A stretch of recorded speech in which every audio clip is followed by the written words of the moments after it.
ఎందుకన్నా నీ పెళ్ళం అంటే నీకు అస్సలు పడదు? ఎవర్రా చెప్పింది?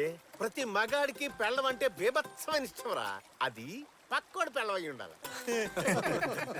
కొంపలో కాలిరిగి కుంటేటోడు పక్క ఊరికి రికార్డింగ్ నేర్చుకెళ్ళాడంట. అట్టుంది ఇల్లు చేసే వ్యవహారం. ఏదో ధర్మానికి కట్టుబడి కొంపలోనే కానిచ్చేస్తున్నాం గానీ మనం బరి తెగిస్తే భార్యాదేశమే తట్టుకోలేదురా. ఇన్ని ఏ రంగాలు పలుకుతున్నారే, పురిటినొప్పులు భరించగలరా ఈ మగాదవులు? బిడ్డను కని ఆ ఒక్కరోజే వాళ్ళకి నొప్పి, కానీ ఆ బిడ్డను పెంచడానికి నానా సంకలనాకి మనం అనుభవించే నొప్పిని చూసావా? జీవితాంతం ఉంటుందిరా. ఆడ బొంద ఒక్క రోజైనా కన్న బిడ్డకి ముడ్డి కడిగి నీళ్లు పోయమనండి చూద్దాం. అప్పట్లో మా అవ్వ ఇంటి పనులు పొలం పనులు చేస్తా 10 మంది పిల్లల్ని కని పెంచి పెద్ద చేసింది. ఇప్పుడు ఒక్కల్ని కని వాళ్ళని పెంచడానికి వాళ్ళ అమ్మని పిలిపించుకుంటున్నారు. దీనికి తోడు గొడ్డలకో మిషను, పిండికో మిషను, చట్నీకో మిషను. మిషన్ ఆన్ చేయడం కూడా ఒక పనేనా? అందుకే చెప్తున్నాను రా, మగాడికి అసలు పనున్నా లేకపోయినా పొద్దున్నే లేచి టెన్షన్ గా బయటికి వెళ్ళిపోవాలి. తెల్లారుజామున రోడ్డెక్కిన నా కొడుకు నైట్ సీరియల్స్ అయిపోయా గానింటికి చేరకూడదు. అప్పుడే వాడు హాయిగా బతకాలి. ఉదయాన్నే ఏదో పనుండి ఏడ్చినట్టు టెన్షన్ గా రెడీ అయ్యి వెళ్ళిపోతారు. వాళ్ళు ఎక్కడికి వెళ్ళి ఏం పీకుతున్నారో ఎవరికి తెలియదు. ఇంటి పెద్ద అనే పేరు మాత్రం తగిలిస్తారు, కానీ బీరువాలో సొక్క తగిలించి చూడు తీసేత వాడేస్తారు. దీపావళి, దసరా, సంక్రాంతి అని ప్రతి పండక్కి చీరలు కొని బీరువా నిండా పేర్చేస్తారు. కానీ గమనించా, ఏడాదికి ఒక్క చీర కూడా మనం కొన్నట్టుగా ఎప్పుడు చూడు ఆ కంపు కొట్టే ముష్టి నైట్ వేసుకునే తిరుగుతారు. నిజమే అన్న, ఫంక్షన్లకు తప్ప ఎప్పుడు చూసినా దద్దరి కొట్టిన నైట్లతోనే కనిపిస్తారు. ఏదో సిలిండర్ గొడ్డ చుట్టినట్టు. అలా చూస్తే ఎలా మూడొస్తుందన్న?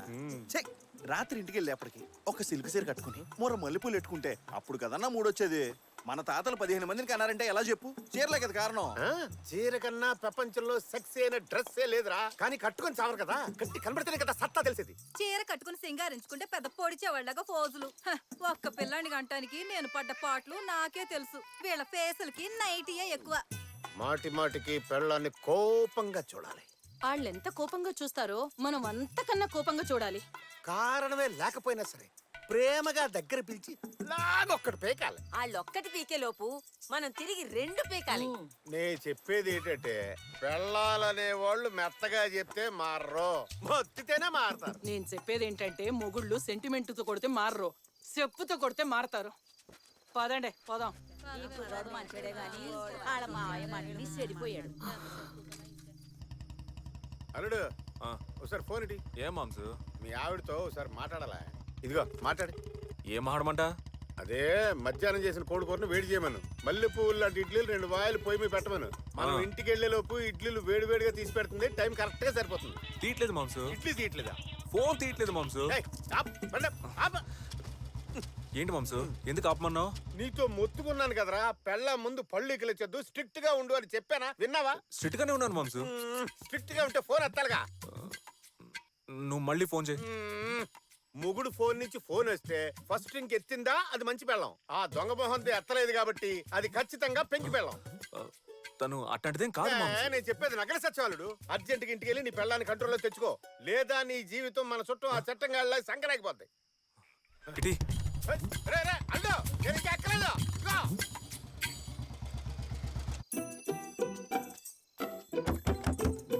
కీర్తి, కీర్తి, కీర్తి, కళ్ళు తెరువు.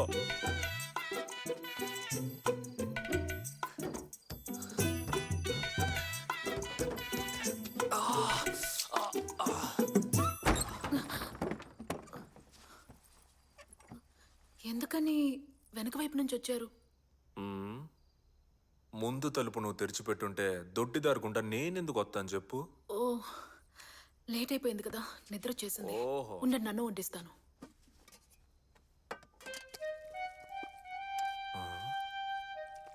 మామ్స్ చెప్పింది కరెక్టే, దీన్ని ఇంకోలా డీల్ చేయాలి. రండి, వచ్చి భోంచేయండి. ఏందది? అన్నం. అన్నం కాదు, పొద్దునుండి నా అన్నం.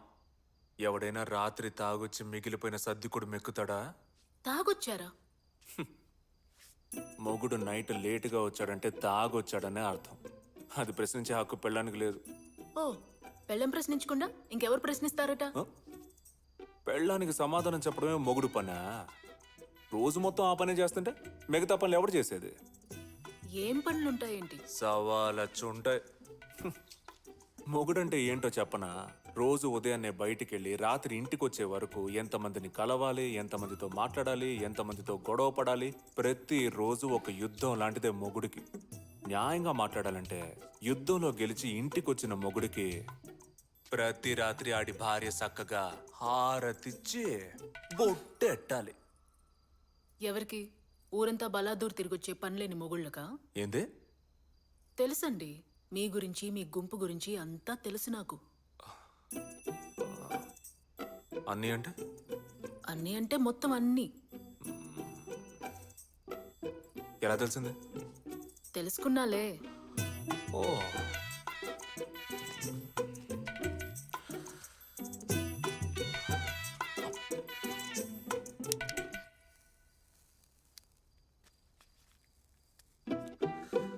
ఓ, వచ్చి రాగానే పై ఎట్టావు.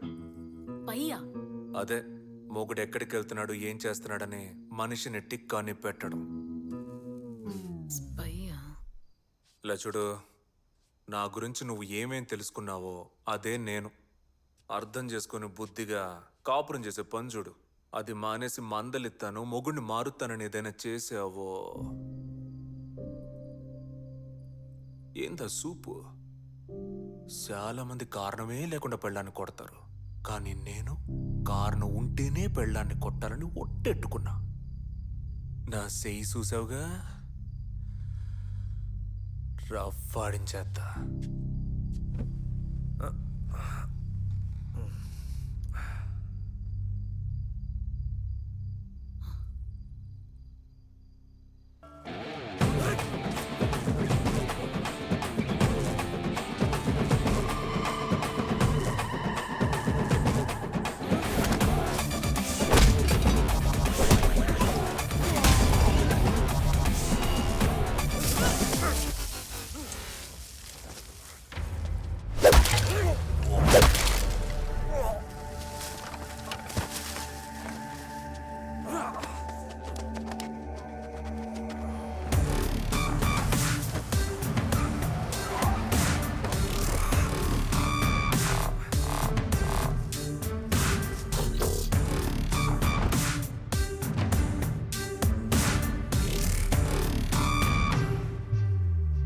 ఫ్యాక్టరీ తెరవాలంటే ఆషామాషి విషయం అనుకుంటున్నావా? ఎంత పెద్ద ప్రాసెస్ ఉంటుందో తెలుసా నీకు? ఒక చిన్న కేసెట్టి ఫ్యాక్టరీని ముయించేసావు కదరా. ఇప్పుడు చెప్తున్నా, రేపు డబ్బులు ఇచ్చి ఎల్లుండికల్లా ఫ్యాక్టరీ ఓపెన్ చేయించగలను, కానీ చేయను. ఈ ఊరి జనం అందరి ముందు నేను చంపితే గానీ మళ్ళీ నా ఫ్యాక్టరీ జోలికి ఎవరు రారు. లే!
ఏంది నీ పిల్లల చేత కొట్టిస్తున్నావు? నేనేడ కొట్టించాను రా, తనేగా కొడుతుంది.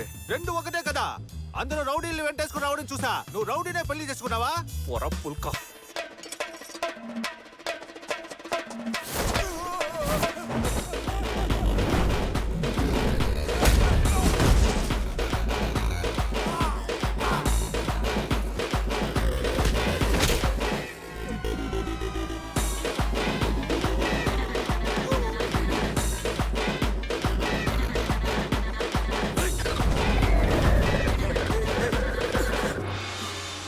ఏంట్రా ఏటే నొప్పి పెడుతుందా?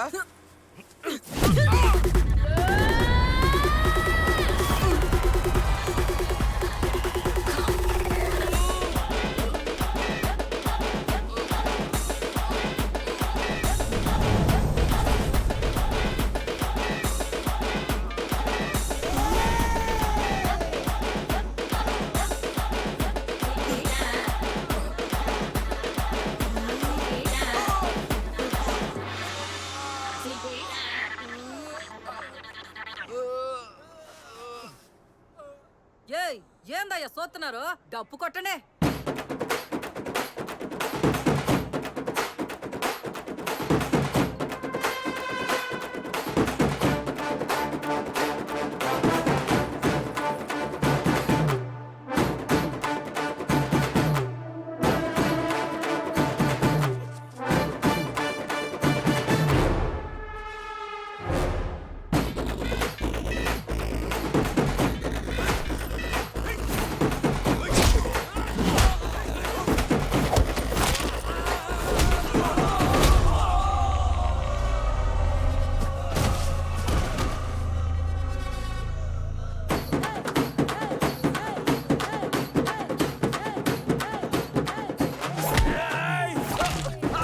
ఏయ్, ఆ రోజు నన్ను చూసి ఏమన్నావురా? కసక్లా ఉన్నావు నన్ను ఈ దెబ్బ ఎలా అనిపిస్తుందిరా? ఫసక్ అయిపోయేలా ఉన్నాను.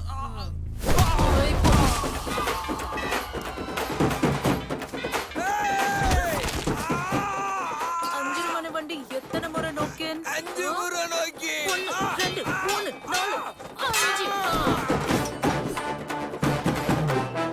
ఈ రోజు నీ మొగుడిని కాపాడుకున్నావు, కానీ ఏదో ఒక రోజు వాడి చావు నా చేతుల్లోనే.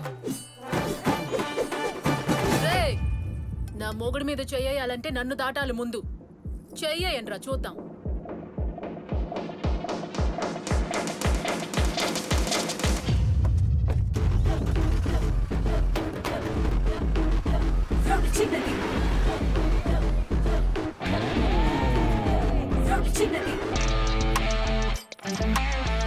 రండి వెళ్దాం.